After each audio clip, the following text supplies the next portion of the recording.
ओम दिव्यत्व पथे बंधु सबुले चिंतन करंतु आमर लाइफ रे बारंबार असफल असफल आसुची ये जो मंद चिंतन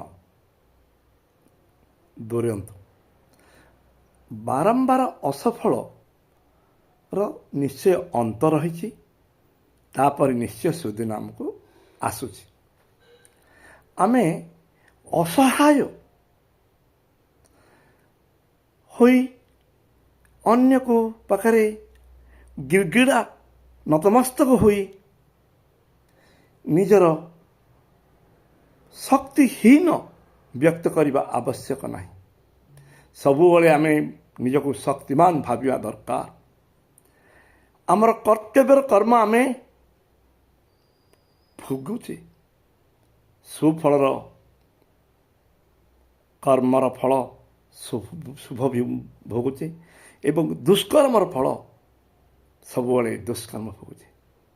जो परिस्थिति आसुची से परिस्थिति को सबुबले मुकाबिला करंतु एवं से परिस्थितिर निश्चय गोटे सहज रास्ता आसीज।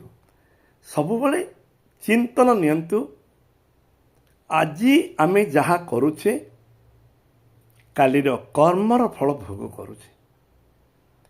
एणु वर्तमान कर्म फल आमे किपरि शुद्ध करिबा आमर चिंतन हब वर्तमान कायिक बाचिक मानसिक रूप से कस्मिन काले काबू कष्ट देवा नहीं। समस्त मुहरे हस फुटेबा एवं कौन सी पूर्व परिस्थिति आसुची से परिस्थिति विचलित हवा नहीं। ताको मुकाबला करी तार उपरको चढ़ी चढ़ी चलवा। आजिर दिव्यत्व चिंतन होची परिस्थिति रे घाबरा हवा नहीं एवं कर्तव्य ज्ञान रे सठिक कर्म करी चलवा आउ से कर्मर फल आमे निश्चय भोग करिबा। ओम।